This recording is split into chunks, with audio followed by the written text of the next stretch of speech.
Domingo é o dia deles, né?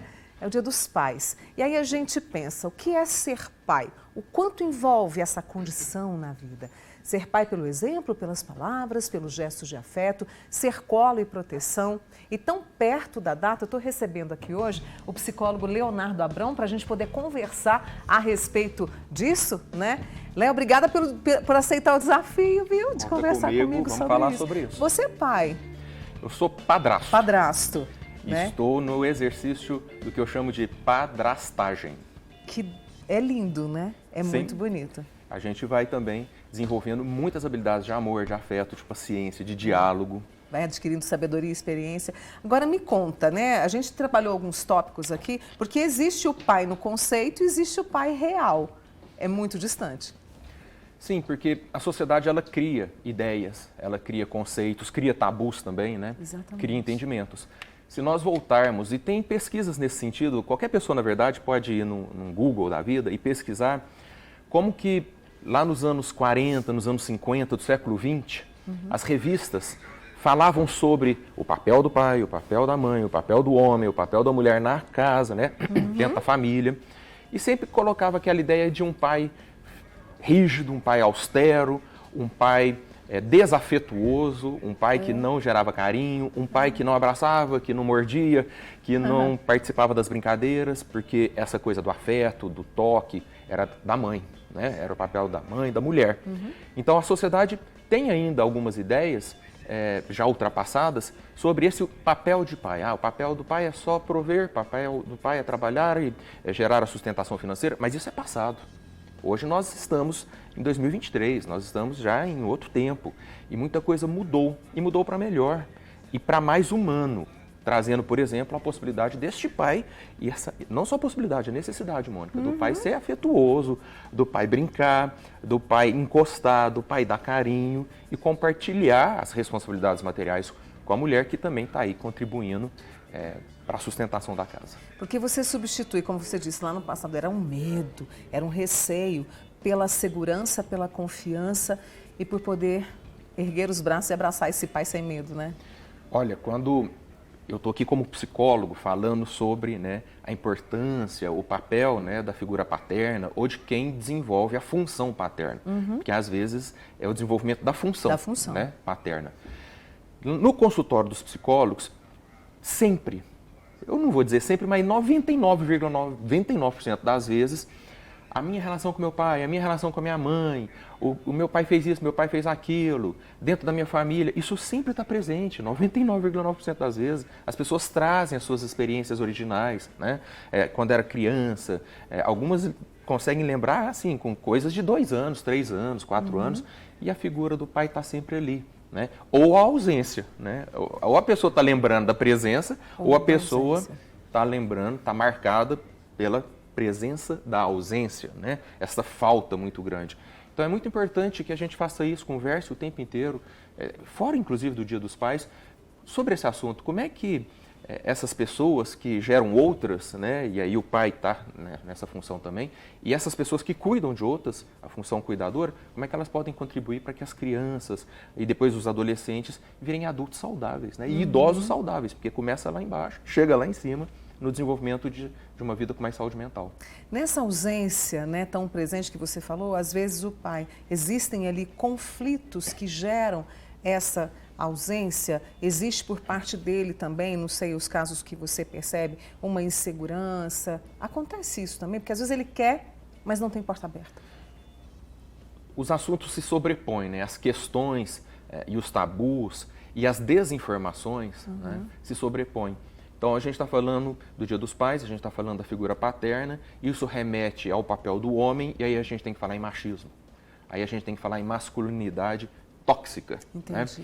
Né? Por quê? Porque quando a gente fala em pai, nós estamos falando também na necessidade do afeto, acabei de falar, do tato, do contato, da brincadeira, do carinho. Mas dentro de uma cultura machista, e nós vivemos numa sociedade estruturalmente machista, fica na cabeça do sujeito, fica meio contraditório. Como é que eu dou carinho, mas na sociedade machista o homem não dá carinho? Como é que eu dou afeto e na sociedade machista e da masculinidade tóxica, afeto não é coisa de homem? Como é que eu choro com o meu filho, mas na sociedade machista, homem não pode chorar? Então, essas coisas acabam atrapalhando. Por isso que a gente fala masculinidade tóxica. Machismo estrutural e masculinidade tóxica. Porque atrapalham, essas questões atrapalham que as pessoas possam desenvolver seus potenciais de amor, de afeto, de carinho e às vezes até de presença. Né? Às vezes até de presença. Quer ver um exemplo de questão de presença? A presença do pai na escola. Normalmente, eu fui professor por muitos anos, reunião escolar, tem 100 pessoas lá dentro da sala, quando tem, né? 95, 96, 97 são mães, são mulheres, né? Então, os pais ficam meio que dentro desse contexto de machismo estrutural, impedidos. Impedidos pela sociedade, impedidos pelo costume, pelo machismo. Algumas mulheres reproduzem isso, homens também acabam absorvendo esse comportamento e está tudo errado. A gente tem que entender que a criança precisa de todo mundo, né?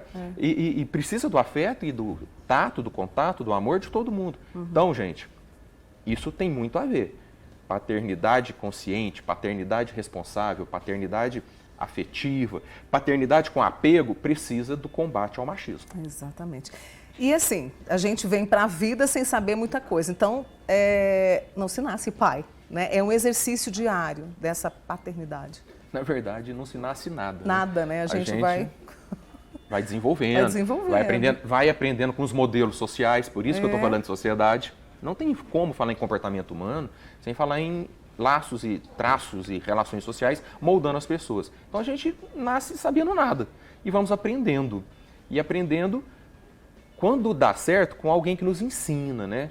Com alguém que desenvolve esse processo de educação, de psicoeducação, de socioeducação. Mas muita gente aprende na marra, na tentativa e erro, né? E tudo bem, faz parte da experiência humana aprender também na tentativa e erro.